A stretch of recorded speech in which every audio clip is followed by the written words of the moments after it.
BDL gan Dilynwch cylchgrawn. Mlynedd 10 mlynedd i mynheibio ers i fi wneud yr rhifin gyntaf. Ddaru Owain Morgan Jones o Stan yn ffrind coleg i fi gysylltu. O'n nhw'n gwneud mock-up.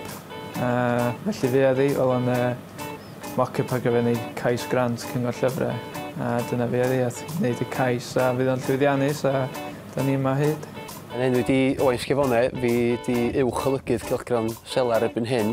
Yn y gorffennol o'n i'n olygydd a cyn hynny o'n i jyst yn gyfrannwr, felly ers rhifynna cynnar, deud y gwir, ynde, wedyn nes i yn olygydd yn 2007. Be oedd gynna i ddim cefndir mewn ffordd o olygu ac rhywfaint o gefndir sgwennu am gerddoriaeth yn amlwg, ond dim o olygu gwaith pobl arall.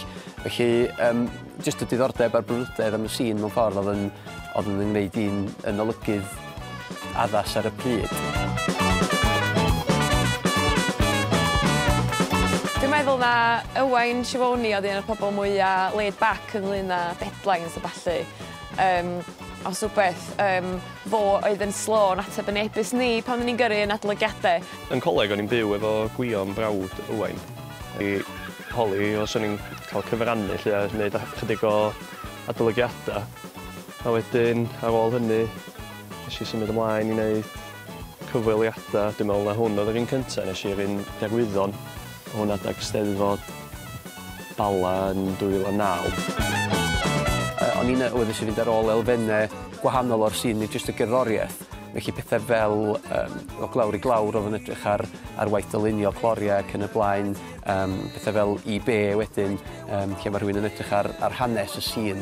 Wedyn, y peth arall mawr nes i gyflwyno reit o'r cychwyn o dail dilyn, achos o'n i'n teimlo bod o'n bwysig iawn bod ni'n rhoi sylw i artistiaid newydd.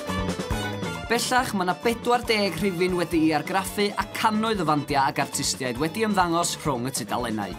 Rhai wedi parhau i ddyfodol lliwyrchus, a rhai falla heb wneud cystal. So fan hyn mae gen ti Steffan Hyw ag El Mondo. Ond dwi'n gwybod pwy di hein de. Dwi'n gwybod pan bod gyfrin terfel yn y cylchgrawn yma, ond mae o. Sais Mondo.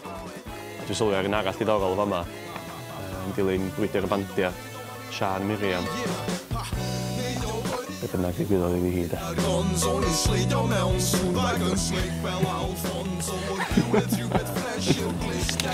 O na, Fonches yn hilarious.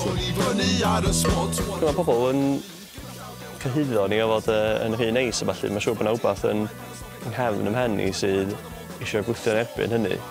Ond os dwi'n mwynhau wbath na'n rhaid adolygiadau iddo fo. Y golygydd sydd fel arfer yn penderfynu pwy sydd ddim dar y clawr.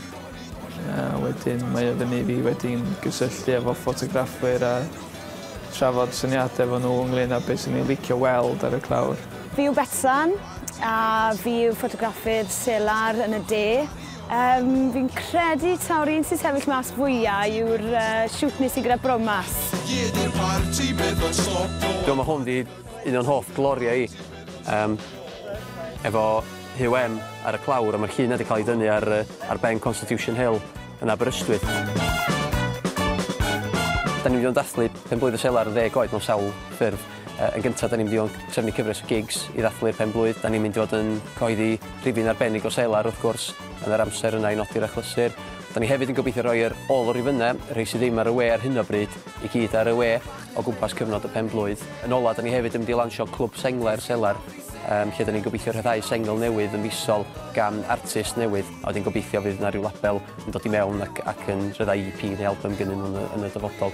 Felly, nifer o ffyrdd o nodi'r achlysur, ond bethau sydd nid yn unig yn edrych nôl ar hyn mae Selar wedi gwneud dros y blynyddoedd, ond yn edrych tua'r dyfodol hefyd.